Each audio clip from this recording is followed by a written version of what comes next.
பீகாரின் புதிய முதலமைச்சராக சாம்ராஜ் சௌத்ரி தேர்வு. பீகாரின் முதல் பாஜக முதலமைச்சராக நாளை பதவியேற்கிறார் சாம்ராஜ் சௌத்ரி.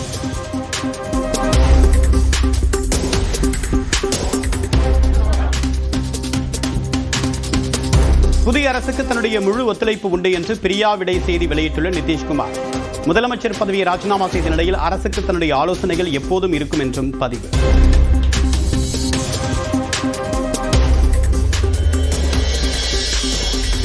மக்களவை தொகுதிகளை 850 உயர்த்தக்கூடிய மசோதாவை நாளை மறுநாள் தாக்கல் செய்யும் மத்திய அரசு. 131வது அரசியல் சாசன மசோதா நகல் நாடாளுமன்ற உறுப்பினர்களுக்கு அனுப்பி வைப்பு.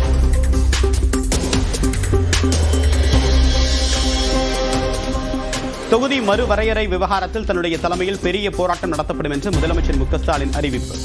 50, 60களில் பார்த்த பழைய திமுகவை இந்தியா மீண்டும் பார்க்க வேண்டியிருக்கும் என்றும் எச்சரிக்கை. அரசியல் 50, 60களில் பார்த்த பழைய திமுகவை இந்தியா திரும்பவும் பார்க்க வேண்டியிருக்கும். இவன் என்ன மிரட்டுகிறான்னு நினைக்காதீங்க, நான் உங்களை எச்சரிக்கிறேன்.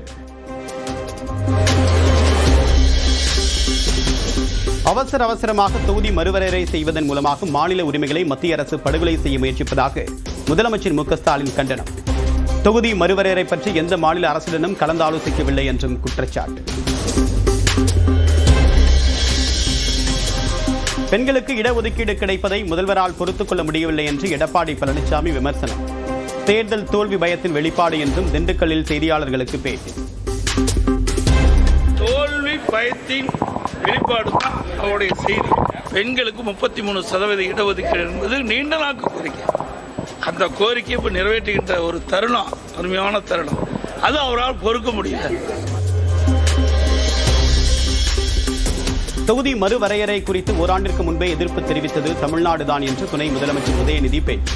மற்ற மாநிலங்களுக்கு எடுத்துக்காட்டாக இருப்பவர் முதலமைச்சர் மு க ஸ்டாலின் என்றும் பத்மநாபபுரம் பரப்புரையில் பெருமிதம். இப்போ டீலிமிட்டேஷன் ஒன்று கொண்டு வராங்க. நாளை மறுத்து 31 ஆயிடும். தமிழ்நாட்டுடைய உரிமைகளை பறிக்கக்கூடிய இன்னொரு செயலை தான் இந்த தமிழ்நாட்டு மக்கள் அதை எதிர்ப்போம். நிச்சயம் எங்களுடைய எதிர்ப்பை காட்டுவோம். அதை ஒத்துக்க மாட்டோம்னு நம்முடைய தலைவர், இன்னைக்கு இந்தியாவிலே எந்த தலைவர் சொல்ல, நம்முடைய தலைவர் தான் மோடிக்கு எதிர்த்து குரல் கொடுக்கக்கூடிய ஒரே முதலமைச்சர் நம்முடைய முதலமைச்சர் அவர்கள் தான். அதை மறந்துடாதீங்க. தமிழ்நாட்டில் மக்களவை தொகுதி எண்ணிக்கை 39 59 உயரவே வாய்ப்பிருப்பதாக அண்ணாமலை விளக்கம். மக்கள் தொகை அடிப்படையில் தொகுதி மறுவரையறை செய்யப்படவில்லை என்றும் சென்னையில் செய்தியாளர்களுக்கு பேட்டி. தமிழகத்தினுடைய எம்பிக்களுடைய எண்ணிக்கை 39 59 வரைக்கும் போறதுக்கான வாய்ப்பு இருக்கு. மக்கள் தொகை அடிப்படையில் நாம் இதை செய்யவில்லை என்பதை முதலமைச்சர் அவர்கள் உணர்ந்து கொள்ள வேண்டும்.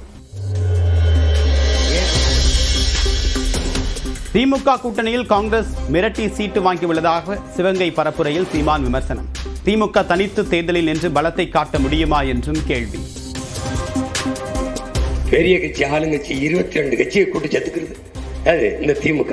10 குறைக்கு இந்த தேவையற்ற தொங்கு சத காங்கிரஸ் தூக்கி சுமக்குது. அவன் மிரட்டி கூட 3 சீட்டு வாங்கிட்டு போறேன். ஒத்த ஓட்டு கிடையாது. தனிச்சா நின்னா 300 ஓட்டு கூட ஒரு தொகுதி வாங்க மாட்டான். அவன் ஏதோ நான் தான் பெரிய அது கொண்டு பேசிக்கிறாங்க. திருப்பூர் அவிநாசி சாலையில் ரோட் ஷோ சென்ற தாவேக தலைவர் விஜய். கட்டுக்கடங்காத கூட்டம் கூடிய நிலையில் வாகனத்திற்கு வழிவிடுமாறு தொண்டர்களுக்கு வேண்டுகோள்.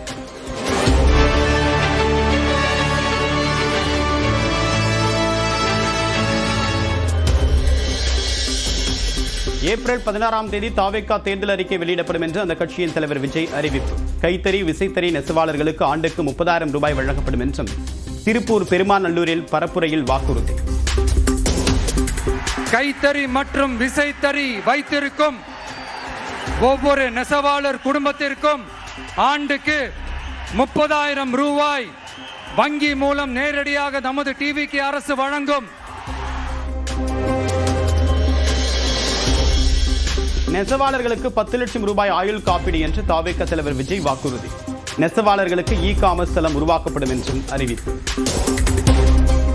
நெசவாளர்களின் தயாரிப்புகளை நேரடியாக சர்வதேச சந்தைகளில் விற்பனை செய்வதற்காக அரசுக்கு சொந்தமான ஒரு உலகளாவிய இ-காமர்ஸ் பிராண்ட் உருவாக்கப்படும். பீகாரின் புதிய முதலமைச்சராக சாம்ராஜ் சௌத்ரி தேர்வு. பீகாரின் முதல் பாஜக முதலமைச்சராக நாளை பதவியேற்கிறார் சாம்ராஜ் சௌத்ரி.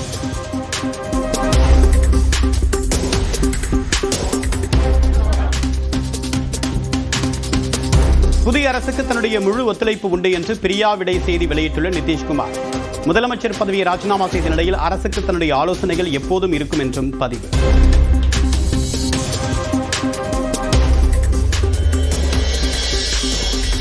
மக்களவை தொகுதிகளை 850 உயர்த்தக்கூடிய மசோதாவை நாளை மறுநாள் தாக்கல் செய்யும் மத்திய அரசு.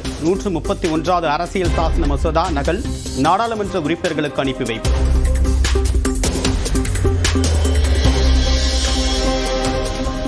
தொகுதி மறுவரையறை விவகாரத்தில் தன்னுடைய தலைமையில் பெரிய போராட்டம் நடத்தப்படும் என்று முதலமைச்சர் மு.க.ஸ்டாலின் அறிவிப்பு. 50-60களில் பார்த்த பழைய திமுகவை இந்தியா மீண்டும் பார்க்க வேண்டியிருக்கும் என்றும் எச்சரிக்கை. அரசியல் 50-60களில் பார்த்த பழைய திமுகவை இந்தியா திரும்பவும் பார்க்க வேண்டியிருக்கும். இவன் என்ன மிரட்டுகிறான்னு நினைக்காதீங்க, நான் உங்களை எச்சரிக்கிறேன். அவசரமாக தொகுதி மறுவரையறை செய்வதன் மூலமாக மாநில உரிமைகளை மத்திய அரசு படுகொலை செய்ய முயற்சிப்பதாக முதலமைச்சர் மு.க.ஸ்டாலின் கண்டனம். தொகுதி மறுவரையறை பற்றி எந்த மாநில அரசுடனும் கலந்தாலோசிக்கவில்லை என்றும் குற்றச்சாட்டு. பெண்களுக்கு இடஒதுக்கீடு கிடைப்பதை முதல்வரால் பொறுத்துக் கொள்ள முடியவில்லை என்று எடப்பாடி பழனிசாமி விமர்சனம். தேர்தல் தோல்வி பயத்தின் வெளிப்பாடு என்றும் திண்டுக்கல்லில் செய்தியாளர்களுக்கு பேட்டி. தோல்வி பயத்தின் வெளிப்பாடு தான் அவருடைய செய்தி. பெண்களுக்கு 33% இடஒதுக்கீடு என்பது நீண்ட நாட்கு கோரிக்கை. அந்த கோரிக்கை இப்ப நிறைவேற்றுகின்ற ஒரு தருணம், அருமையான தருணம். அது அவரால் பொறுக்க முடியல. தொகுதி மறுவரையறை குறித்து ஓராண்டிற்கு முன்பே எதிர்ப்பு தெரிவித்தது தமிழ்நாடுதான் என்று துணை முதலமைச்சர் உதயநிதி பேச்சு. மற்ற மாநிலங்களுக்கு எடுத்துக்காட்டாக இருப்பவர் முதலமைச்சர் மு.க.ஸ்டாலின் என்றும் பத்மநாபபுரம் பரப்புரையில் பெருமிதம். இப்போ டீலிமிட்டேஷன் ஒண்ணு கொண்டு வராங்க. நாளை மறுத்து 31 ஆயிடும்.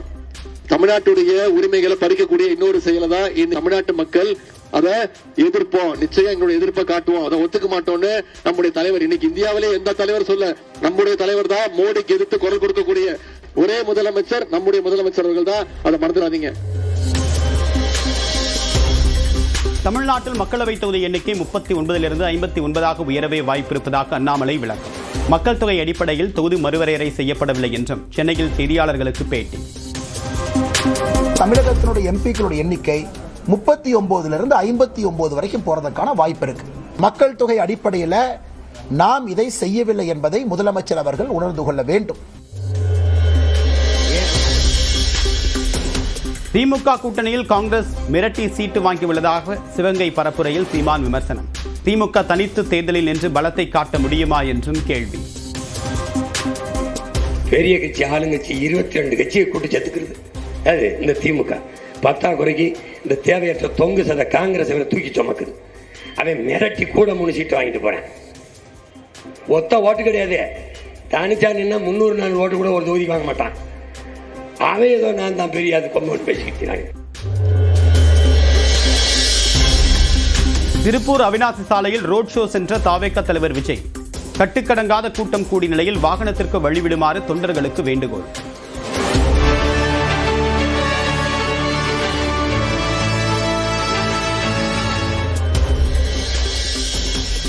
ஏப்ரல் 16ஆம் தேதி தாவேகா தேர்தல் அறிக்கை வெளியிடப்படும் என்று அந்த கட்சியின் தலைவர் விஜய் அறிவிப்பு. கைத்தறி விசைத்தறி நெசவாளர்களுக்கு ஆண்டுக்கு 30,000 ரூபாய் வழங்கப்படும் என்றும் திருப்பூர் பெருமாநல்லூரில் பரப்புரையில் வாக்குறுதி.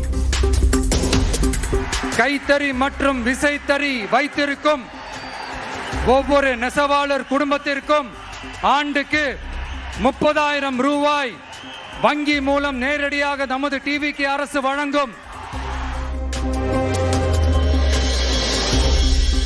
நெசவாளர்களுக்கு 10 லட்சம் ரூபாய் ஆயுள் காப்பீடு என்று தாவேக தலைவர் விஜய் வாக்குறுதி. நெசவாளர்களுக்கு இ-காமர்ஸ் தளம் உருவாக்கப்படும் என்றும் அறிவிப்பு. நெசவாளர்களின் தயாரிப்புகளை நேரடியாக சர்வதேச சந்தைகளில் விற்பனை செய்வதற்காக அரசுக்கு சொந்தமான ஒரு உலகளாவிய இ-காமர்ஸ் பிராண்ட் உருவாக்கப்படும்.